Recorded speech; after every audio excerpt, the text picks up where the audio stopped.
Hablaremos hoy de dos historias que ocurrieron en Rusia. Son dos sustituciones o engaños, dos imposturas. Ambas sucedieron en Rusia. El gobierno de Catalina de Rusia, la Grande, estuvo plagado de intrigas. En realidad, Catalina era alemana. Había llegado a la corte rusa por haberse casado con el zarevich Pedro, o sea, con el heredero del trono, y en 1762 Pedro subió al trono como Pedro III. Pero no le fue muy bien, que digamos. Fue destronado pocos meses después por la Guardia Imperial y los nobles hicieron que se eligiera a Catalina como emperatriz. Pero el asunto no terminó allí. Unos días después de su derrocamiento, Pedro III fue asesinado y algunos historiadores todavía discuten si es que Catalina tuvo algo que ver con aquel crimen. En 1773, mientras las mejores tropas de Catalina estaban luchando contra los turcos, un cosaco llamado Yemelián Pugachev declaró ser nada menos que el esposo de Catalina, el emperador Pedro, el que habían asesinado. Pedro Fyodorovich Romanov, muerto 11 años antes. Habían pasado 11 años de la muerte de Pedro y apareció uno, un cosaco, que dijo: yo soy Pedro. Y tenía su nombre y apellido. Se llamaba Yemelián Pugachev. Dijo que en realidad se había escapado de quienes habían tratado de matarlo. Y bueno, empezó a reclutar seguidores y tropas y encabezó feroces hordas de siervos fugitivos, cosacos, tártaros y otros descontentos que habían jurado castigar a la infiel alemana que ocupaba el trono de Rusia, o sea, Catalina. Bueno, Yemelián no se parecía para nada al emperador Pedro, pero eso no parecía ser un problema, puesto que este hombre prometía libertad y riquezas a todos los que lo siguieran. En la corte se recibía esto de distintas maneras. Estaban los escépticos, que decían que debía eliminarse a aquel hombre de inmediato, es decir, los que no creían en nada. Los crédulos, que pagaban recompensas a los retratistas para que se acercaran al supuesto zar e hicieran llegar a la corte un cuadro de aquel hombre. Y después estaban los muy crédulos, que directamente decían que este era el fantasma de Pedro III, que no se dejaba aplacar. Bueno, la rebelión Pugachev comenzó en los Urales y empezaron las capturas de fortalezas imperiales en las estepas del Volga. Cayeron ciudades importantes como Kazán, Penza y Saratov, que quedan al oeste de los Urales, pero muy al oeste y muy al sur. Y muy al sur, ¿no? Bien. Las unidades leales a Catalina se veían superadas en número y entonces se rendían o salían rajando. Los oficiales capturados por los rebeldes eran ejecutados. Familias enteras leales a Catalina eran colgadas en los portales de sus mansiones en filas ordenadas según las edades. ¡Qué prolijidad! Sí, oh, qué feo. Todo ordenado. Por favor. Los extranjeros, e incluso los rusos que vistieran ropas occidentales, eran también asesinados, no se sabe por qué. Vamos, es que era muy difícil no ser asesinado. Sí. La preocupación en la corte de Catalina era enorme. Algunos estaban convencidos de que Moscú estaba amenazada y de que luego caería San Petersburgo. Había dos capitales o dos ciudades muy importantes en ese entonces y ahora también. Sí, las mismas. Pero en 1774 la guerra con Turquía, como hemos dicho, las tropas de Catalina, las mejores, estaban en guerra con los turcos. Terminó la guerra y las tropas de la primera línea quedaron entonces libres para actuar contra el impostor Pugachev y lo atraparon. Fue atado y entregado en una jaula a Catalina para que lo viera. Antes de sentenciarlo a muerte, Catalina se acercó a la jaula y le dijo: el zar Pedro era mucho más bello que vos. Qué cruel no decirle eso.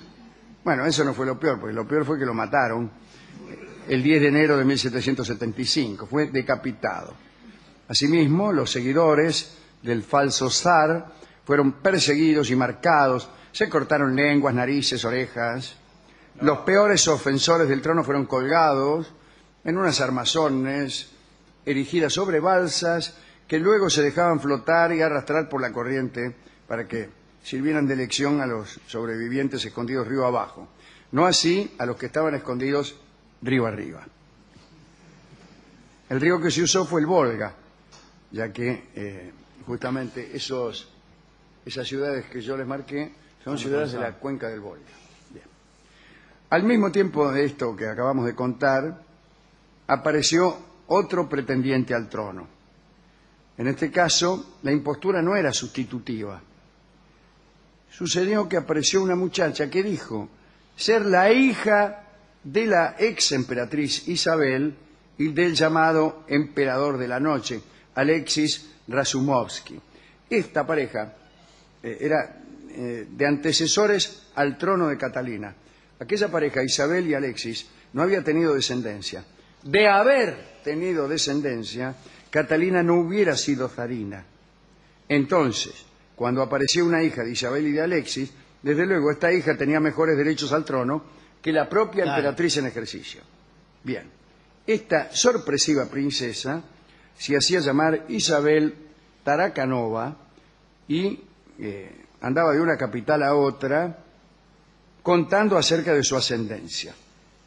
Milagrosamente, la muchacha consiguió el apoyo de Polonia y de otras regiones enemigas de Catalina. Entonces Catalina la Grande decidió deshacerse de esta muchacha. Le ordenó a Gregory Orlov, quizá el más importante de sus amantes y el más seductor de la corte, que usara su astucia para atrapar a Isabel, la princesa impostora. En realidad, era uno de los dos más importantes. El otro era el príncipe Potemkin. Potemkin creo que sucedió a Orlov, pero Catalina no era tan cuidadosa como para hacer coincidir la cesantía de uno con el principio del otro. Bueno, así que medio se odiaban. Yo creo, no me acuerdo mucho, pero creo recordar que se conocían y se odiaban a punto tal que un día Orlov y sus amiguetes le dieron la viaba a Potemkin. Y creo que estaban jugando al billar y que Orlov agarró un taco y se lo encajó en el escracho a Potemkin y medio que lo dejó tuerto o algo así. Potemkin tenía la siguiente costumbre. Le organizaba a Catalina la Grande unas giras por los pueblos de la estepa. En realidad no eran verdaderos pueblos, sino que eran edificaciones que construía el propio Potemkin con cosas tales como casas prefabricadas. Eran pueblos muy utilería, pequeños. Pura escenografía. Utilería. E incluso los habitantes de esos pueblos, que siempre parecían muy felices y prósperos y aplaudían a la reina, eran también actores contratados por Orlov o por Potemkin, que pertenecían a las tropas probablemente, etcétera, etcétera. Un simulacro. Simulacro. Sí. Cuando Catalina visitaba un pueblo y se iba a otro. Mientras estaba en el otro pueblo, este pueblo anterior era desarmado y trasladado 100 kilómetros más allá, al próximo. Lo armaban de nuevo, además. Cambiaban un poco las pilchas, qué sé yo, y otra vez Catalina y otra vez la recibían. Y así iba de pueblo próspero en pueblo próspero. Con los mismos... Sí, todo organizado por Potemkin, extraordinario. Pero bueno, estamos con Orlov. Por aquellos días, Orlov andaba por el Mediterráneo al mando de una flota. E hizo lo siguiente. Se las ingenió para conocer a Isabel, a esta chica que se decía la descendiente de Alexis e Isabel. Y la conoció, ejerció su encanto, le dijo que la amaba y la princesa cayó seducida. Era en Italia. Orlov estaba con la tropa, se enteraron que la princesa estaba en Italia y le pidieron a Orlov que la sedujera. Bueno, Orlov la convenció de que subiera a un buque de guerra ruso con el pretexto de que se iban a casar allí. Y ahí nomás se celebró una ceremonia ortodoxa de matrimonio completamente falsa. Y después el barco zarpó hacia Rusia con la novia adentro. La farsa de Orlov, que bien pudo haber encarcelado a la princesa ni bien subió al barco, pero no lo hizo.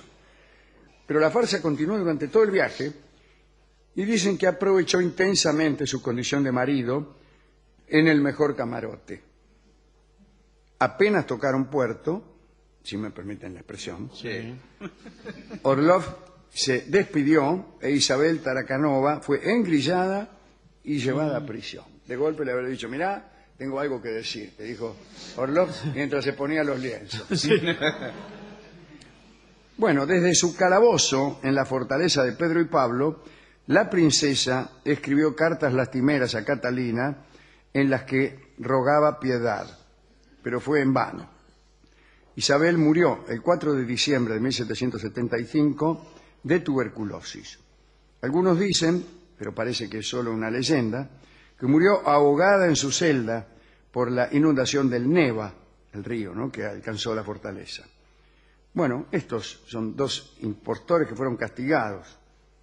Y yo quiero dedicar esto a los pobres habitantes de este reino, a los rusos todos, ¿no? Pero el peor para mí fue Orlov. Sí, qué miserable. Un verdadero canalla, sí. Un verdadero canalla. Sin embargo, vamos a escuchar un tango que identifica a Orlov como el seductor. Y lo canta nada menos que Sandro.